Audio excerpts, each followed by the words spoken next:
إن الحمد لله نحمده ونستعينه ونستغفره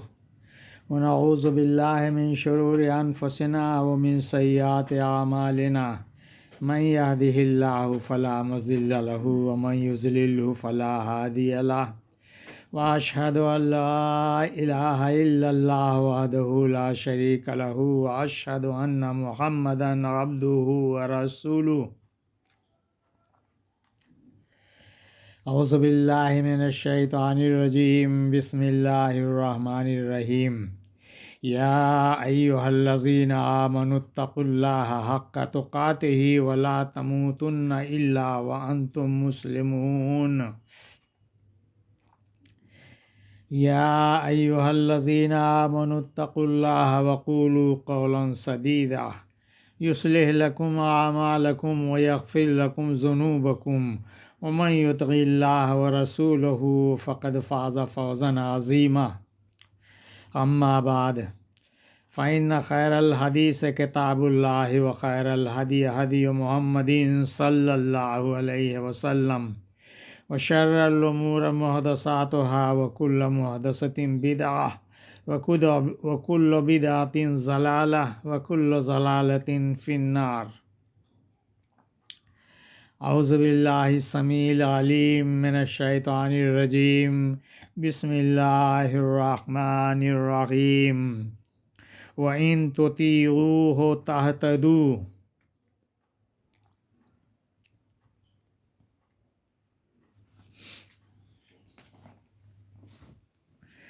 پیغام قرآن اور سنت کا ہم سب کو سنانے آئے ہیں۔ پیغام قرآن اور سنت کا ہم سب کو سنانے آئے ہیں۔ یہ فرض ہے میرا اے لوگو، ہم اس کو نبھانے آئے ہیں۔ سب سے پہلا پیغام سنو، اللہ کے نبی نے جو ہے دیا صلی اللہ علیہ وسلم۔ سب سے پہلا پیغام سنو، اللہ کے نبی نے جو ہے دیا، وہ ہے ایمان و عقیدہ کا، اعمال کا نمبر بعد رہا۔ بسم اللہ الرحمن الرحیم قولوا لا الہ الا اللہ تفلحوا۔ سب سے پہلا پیغام سنو، اللہ کے نبی نے جو ہے دیا، وہ ہے ایمان و عقیدہ کا، اعمال کا نمبر بعد رہا۔ اس لیے اے لوگو صحیح کرو اپنے ایمان و عقائد کو، بن صحیح عقائد کے لوگو اعمال قبول نہ ہونے کو۔ تم پڑھو صحابہ کی سیرت، کیسا ایمان و عقیدہ تھا، وہ سنت پر مر مٹتے تھے، تم قول امتی پر ہو فدا۔ تم پڑھو صحابہ کی سیرت، کیسا ایمان و عقیدہ تھا، وہ سنت پر مر مٹتے تھے، تم قول امتی پر ہو فدا۔ محترم بزرگوں اور دوستو، آج کے وقت میں وہ نوجوان نسل جو اسکولوں اور کالجوں سے یہ پڑھ کر آتی ہے کہ مسلمانوں کا اللہ تعالیٰ ایک رسول صلی اللہ علیہ وسلم ایک، کتاب ایک، قبلہ ایک، اور دین اسلام بھی ایک ہے، لیکن مسلمانوں کی عملی زندگی میں مسلمانوں کو کئی فرقوں اور جماعتوں میں بٹا ہوا دیکھتی ہے، تو اس کا ذہن خود بخود دین کے بارے میں پراگندہ ہونے لگتا ہے، دین کے بارے میں پریشان ہونے لگتا ہے۔ ضرورت اس بات کی ہے کہ نوجوان نسل کو بتلایا جائے کہ جہاں ہمارا اللہ، رسول، کتاب، قبلہ اور دین سب کچھ ایک ہے، وہاں زندگی بسر کرنے کے لیے ہمارا راستہ بھی ایک ہی ہے۔ وہ راستہ کون سا ہے بزرگوں اور دوستو؟ جواب یہ ہے کہ سیدھی سی بات ہے کہ دین اسلام کی بنیاد دو ہی چیزوں پر ہے، کتاب اللہ اور سنت رسول اللہ صلی اللہ علیہ وسلم۔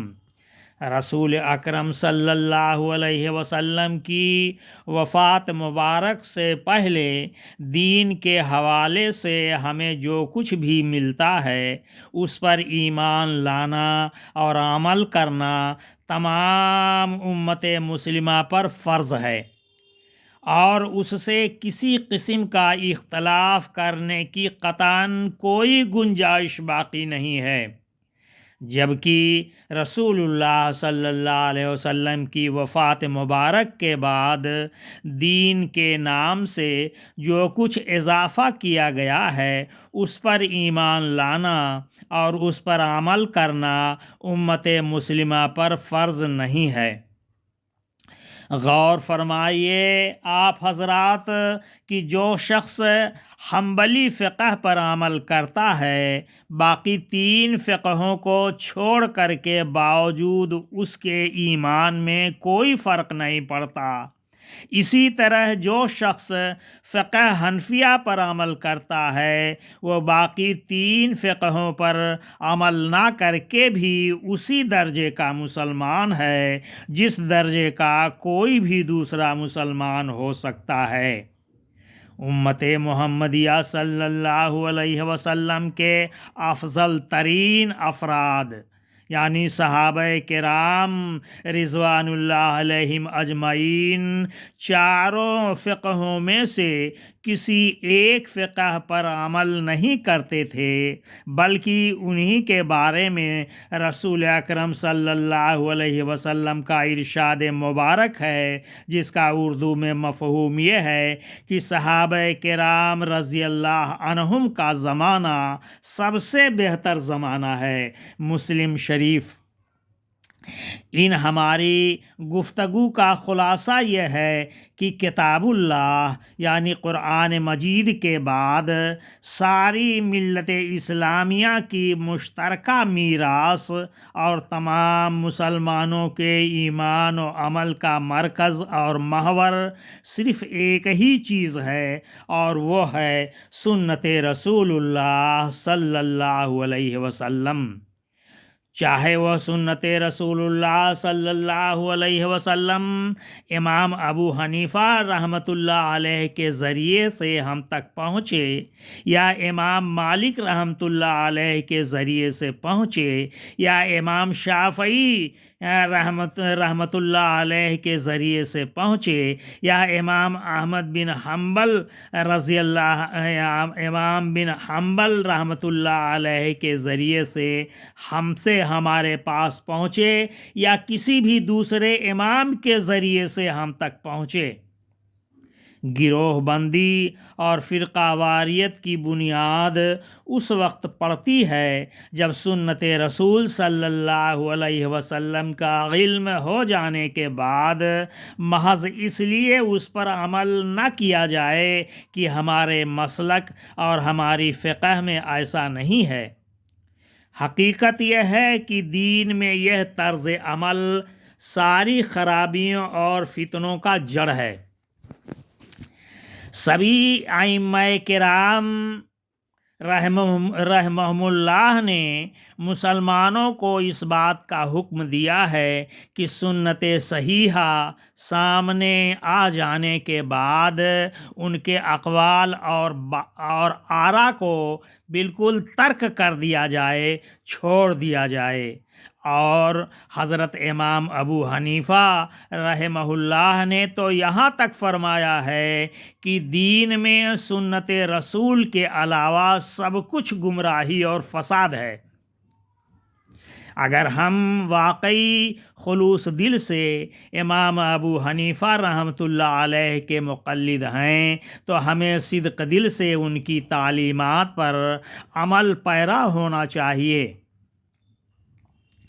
ہم اس بات کا اظہار کرنا بھی مناسب معلوم ہوتا ہے ہمیں کہ ہمارے نزدیک ائمہ کرام کا اجتہاد اور تیار کردہ فقہ انتہائی قابل قدر علمی سرمایہ ہے۔ جن مسائل کے بارے میں قرآن و حدیث کے واضح احکام موجود نہیں، ان مسائل کے بارے میں قرآن و حدیث کی روشنی میں کیا کیا اجتہاد، خواہ امام ابو حنیفہ رحمہ اللہ کا ہو یا امام مالک رحمہ اللہ کا ہو یا امام شافعی رحمہ اللہ کا ہو یا امام احمد ابن حنبل رحمہ اللہ کا ہو، اس سے تمام مسلمانوں کو فائدہ اٹھانا چاہیے۔ اس کے ساتھ ساتھ یہ کہ آئندہ بھی حالات کے بدلتے ہوئے تقاضوں کے مطابق اجتہاد کے شرائط پر پورے اترنے والے فقہا کے لیے سنت کی روشنی میں اجتہاد کی گنجائش ہر وقت موجود ہے اور اس سے عوام کو پورا فائدہ اٹھانا چاہیے۔ محترم بزرگوں اور بھائیوں، بلا شبہ دین میں تمام احکامات ایک درجہ کے نہیں ہیں، بلکہ ان میں سے بعض بنیادی حیثیت رکھتے ہیں اور بعض فروعی حیثیت رکھتے ہیں۔ فروعی مسائل کو بنیاد بنا کر الگ الگ جماعتیں یا فرقے بنانا سراسر جہالت ہے، لیکن اس کے ساتھ ساتھ یہ بات بھی ذہن نشین رہنی چاہیے کہ رسول اللہ صلی اللہ علیہ وسلم کے تمام احکامات، خواہ وہ چھوٹے ہوں یا بڑے، بنیادی ہوں یا فروعی، غیر ضروری اور بے مقصد نہیں ہیں۔ رسول اللہ صلی اللہ علیہ وسلم کی بعض سنتوں کو فروعی کہہ کر نظر انداز کرنا یا ان کی اہمیت کو کم کرنا یقیناً سنت رسول اللہ صلی اللہ علیہ وسلم کی توہین ہے۔ اللہ اور رسول پر ایمان لانے کے بعد کسی مومن کا یہ کام نہیں کہ وہ رسول اکرم صلی اللہ علیہ وسلم کے کسی بھی حکم کو فروعی کہہ کر نظر انداز کرنے کی روش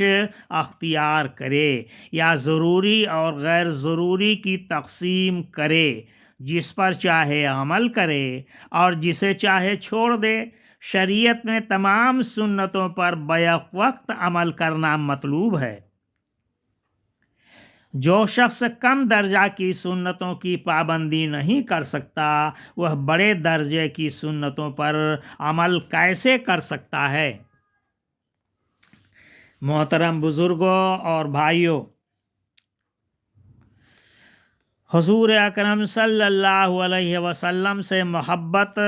ہر مسلمان کے ایمان کا حصہ بلکہ عین ایمان ہے۔ خود رسول اللہ صلی اللہ علیہ وسلم نے فرمایا ہے، جس کا اردو میں مفہوم یہ ہے، کوئی آدمی اس وقت تک مومن نہیں ہو سکتا جب تک اپنی اولاد، والدین اور باقی تمام لوگوں کے مقابلے میں مجھ سے زیادہ محبت نہ کرتا ہو۔ بخاری اور مسلم۔ ایک صحابی رسول صلی اللہ علیہ وسلم رسول اللہ صلی اللہ علیہ وسلم کی خدمت میں حاضر ہوئے اور عرض کیا، یا رسول اللہ صلی اللہ علیہ وسلم، میں آپ کو اپنی جان اور مال سب سے زیادہ محبوب رکھتا ہوں۔ جب گھر میں اپنے اہل و عیال کے ساتھ ہوتا ہوں اور شوق زیارت سے بے قرار ہو جاتا ہوں تو دوڑا ہوا آتا ہوں، آپ صلی اللہ علیہ وسلم کا دیدار کر کے سکون حاصل کر لیتا ہوں۔ لیکن جب میں اپنی اور آپ صلی اللہ علیہ وسلم کی موت کو یاد کرتا ہوں، جب میں اپنی اور آپ صلی اللہ علیہ وسلم کی موت کو یاد کرتا ہوں اور سوچتا ہوں کہ آپ صلی اللہ علیہ وسلم تو جنت میں انبیاء کے ساتھ اعلیٰ مقام اور درجات میں ہوں گے، میں جنت میں گیا بھی تو بھی آپ صلی اللہ علیہ وسلم تک نہیں پہنچ سکوں گا اور آپ صلی اللہ علیہ وسلم کے دیدار سے محروم رہوں گا۔ یہ بات جب سوچتا ہوں تو میں بے چین ہو جاتا ہوں۔ اس پر اللہ تعالیٰ نے سورہ نساء کی یہ آیت نازل فرمائی، اعوذ باللہ السمیع العلیم من الشیطان الرجیم، بسم اللہ الرحمن الرحیم، ومن یطع اللہ والرسول فاولئک مع الذین انعم اللہ علیہم من النبیین والصدیقین والصالحین وحسن اولئک رفیقا۔ جو لوگ اللہ تعالیٰ اور رسول صلی اللہ علیہ وسلم کی اطاعت کریں گے وہ ان لوگوں کے ساتھ ہوں گے جن پر اللہ تعالیٰ نے انعام فرمایا ہے، یعنی انبیاء، صدیقین، شہداء اور صالحین۔ وَحَسُنَ أُولَئِكَ رفیقا، کیسے اچھے ہیں یہ رفیق جو کسی کو میسر آئیں۔ صحابی کے اظہار محبت کے جواب میں اللہ تعالیٰ نے رسول اکرم صلی اللہ علیہ وسلم کی اطاعت کی آیات نازل فرما کر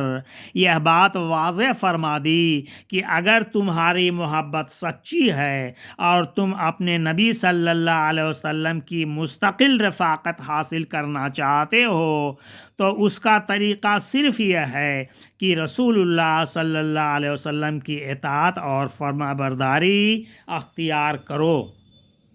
صحابہ کرام رضی اللہ عنہم کی زندگیوں پر ایک نظر ڈالیے اور غور فرمائیے کہ انہوں نے رسول اکرم صلی اللہ علیہ وسلم کی محبت کا کیسے حق ادا کیا۔ رسول اللہ صلی اللہ علیہ وسلم کی حیات طیبہ کا کوئی ایک لمحہ ایسا نہیں جس میں انہوں نے نبی صلی اللہ علیہ وسلم کے اقوال کو غور سے سنا نہ ہو یا اعمال کو غور سے دیکھا نہ ہو اور پھر من وغن یعنی بالکل اسی طرح ان پر عمل کرنے کی کوشش نہ کی ہو۔ رسول اللہ صلی اللہ علیہ وسلم سوتے اور جاگتے کیسے تھے، کھاتے اور پیتے کیسے تھے، اٹھتے اور بیٹھتے کیسے تھے، مصافحہ اور معانقہ کیسے فرماتے تھے، نماز اور روزہ کیسے ادا فرمایا، خانگی اور ملکی ذمہ داریاں کیسی پوری فرمائیں، حضور اکرم صلی اللہ علیہ وسلم نے کیسا کیا۔ صحابہ کرام رضی اللہ عنہم نے رسول اکرم صلی اللہ علیہ وسلم کا ایک عمل غور سے دیکھا اور پھر آپ صلی اللہ علیہ وسلم کی فرما برداری اور اطاعت کی بہترین مثالیں قائم کر کے آپ صلی اللہ علیہ وسلم سے محبت کا حق ادا کر دیا۔ پس آپ صلی اللہ علیہ وسلم سے محبت کا تقاضا یہ ہے کہ زندگی کے تمام معاملات میں قدم قدم پر آپ صلی اللہ علیہ وسلم کی اتباع اور اطاعت کی جائے۔ وہ محبت جو سنت رسول صلی اللہ علیہ وسلم پر عمل کرنا نہ سکھائے محض دھوکہ اور فریب ہے۔ وہ محبت جو رسول اکرم صلی اللہ علیہ وسلم کی اطاعت اور پیروی نہ سکھائے محض جھوٹ اور نفاق ہے۔ وہ محبت جو رسول اکرم صلی اللہ علیہ وسلم کی غلامی کے آداب نہ سکھائے محض ریا اور دکھاوا ہے۔ محترم بزرگوں اور دوستو، اصل میں ہمارے عہد کا، ہمارے وقت کا سب سے بڑا المیہ یہ ہے کہ ہم تعصبات کی دنیا میں زندگی بسر کر رہے ہیں۔ کہیں شخصیات کا تعصب ہے، کہیں مسلک اور فرقہ کا تعصب ہے، کہیں جماعت اور پارٹی کا تعصب ہے، کہیں زبان اور رسم و رواج کا تعصب ہے، کہیں رنگ اور نسل کا تعصب ہے، کہیں علاقے اور وطن کا تعصب ہے۔ حق اور ناحق، جائز اور ناجائز کا معیار صرف اپنا اور پرایا ہے۔ ایک بات اگر اپنی پسندیدہ شخصیت اور جماعت یا مسلک کی طرف سے آئے تو وہ ماننے کے بالکل قابل ہے، اور وہی بات اگر کسی ناپسندیدہ شخصیت، جماعت یا مسلک کی طرف سے آئے تو وہ قابل مذمت ہے۔ اس تعصب کی کار فرمائی یہاں تک ہے کہ اکثر اوقات میں اللہ تعالیٰ اور رسول اللہ صلی اللہ علیہ وسلم کی بات کو بھی اسی چلنی سے گزارا جاتا ہے۔ ہماری درخواست ہے آپ تمام حضرات سے کہ کتب احادیث کا مطالعہ ہر قسم کے تعصب سے بالاتر ہو کر کریں۔ کہیں غلطی ہو تو اس کی نشاندہی فرمائیں، لیکن اگر صحیح حدیث قبول کرنے میں کسی مسلک یا جماعت یا شخصیت کی عقیدت مانے ہو تو پھر اللہ تعالیٰ کے ہاں اپنی برات کے لیے، اپنے چھٹکارا کے لیے کوئی جواب بھی سوچ کر رکھ لیں کہ ہم کو اللہ تعالیٰ کو کیا جواب دینا ہے۔ محترم بزرگوں اور بھائیوں، آخر میں ہم قرآن و سنت کے داعی حضرات کی توجہ اس طرف مبذول کرانا چاہیں گے کہ اتباع سنت کی دعوت کو چند عبادات کے مسائل تک محدود نہ رکھیں، بلکہ یہ دعوت ساری کی ساری زندگی پر محیط ہونی چاہیے۔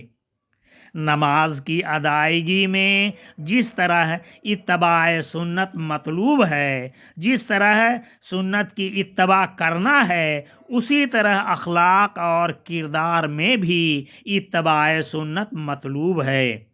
جس طرح روزے اور حج کے مسائل میں اتباع سنت مطلوب ہے، اسی طرح کاروبار اور باہمی لین دین میں، اپنے آپ اور دوسرے کے لین دین میں، یعنی باہمی لین دین میں اسی طرح اتباع سنت مطلوب ہے۔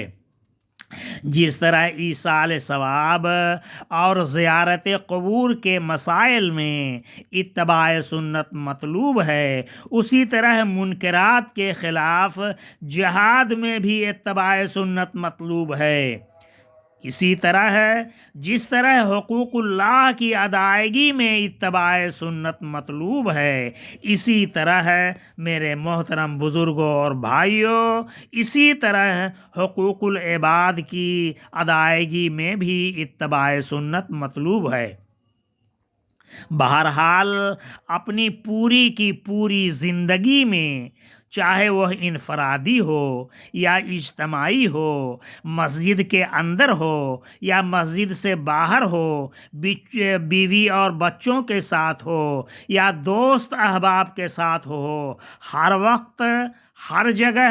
سنت کی پیروی مطلوب ہے۔ محض عبادات کے چند مسائل پر توجہ دینا اور زندگی کے باقی معاملات میں سنت کی پیروی کو نظر انداز کر دینا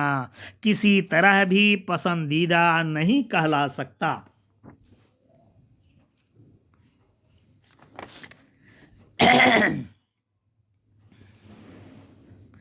ہوتے ہوئے سنت نبوی کے، ہوتے ہوئے سنت نبوی کے، کسی غیر کے قول کو مت مانو، یہ حکم ہے قرآن سنت کا، اصلی اسلام کو پہچانو، وَإِن تُطِیعُوهُ تَہْتَدُوا، ہوتے ہوئے سنت نبوی کے، کسی غیر کے قول کو مت مانو، یہ حکم ہے قرآن سنت کا، اصلی اسلام کو پہچانو۔ اصلی اسلام صحابہ کا، وہ سنت پر تھے دل سے فیدا، رضوان اللہ علیہم اجمعین۔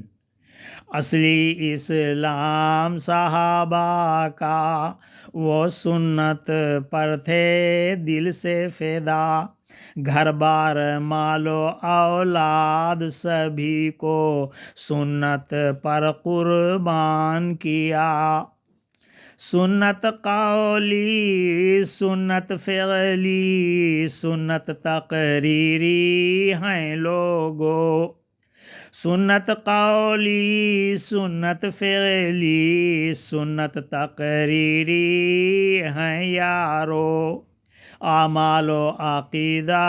اور ایمان سب کو تم سنت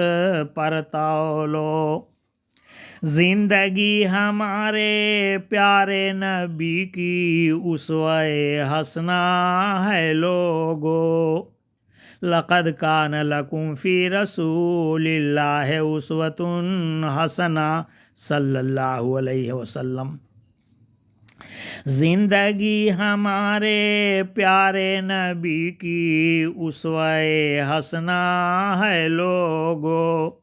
یہ حکم ہے قرآن میں رب کا، پڑھ لو اس کو سمجھو اس کو،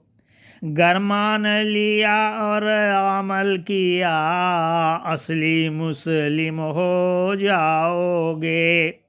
گر مکر گئے برباد ہوئے جعلی مسلم بن جاؤ گے، ہوتے ہوئے سنت نبوی کے، کسی غیر کے قول کو مت مانو، اصلی اسلام صحابہ کا، اصلی اسلام کو پہچانو، اصلی اسلام صحابہ کا، اصلی اسلام کو پہچانو، وما علینا الا البلاغ، وآخر دعوانا ان الحمد للہ رب العالمین، سبحان ربک رب العزت عما یصفون، وسلام علی المرسلین، والحمد للہ رب العالمین۔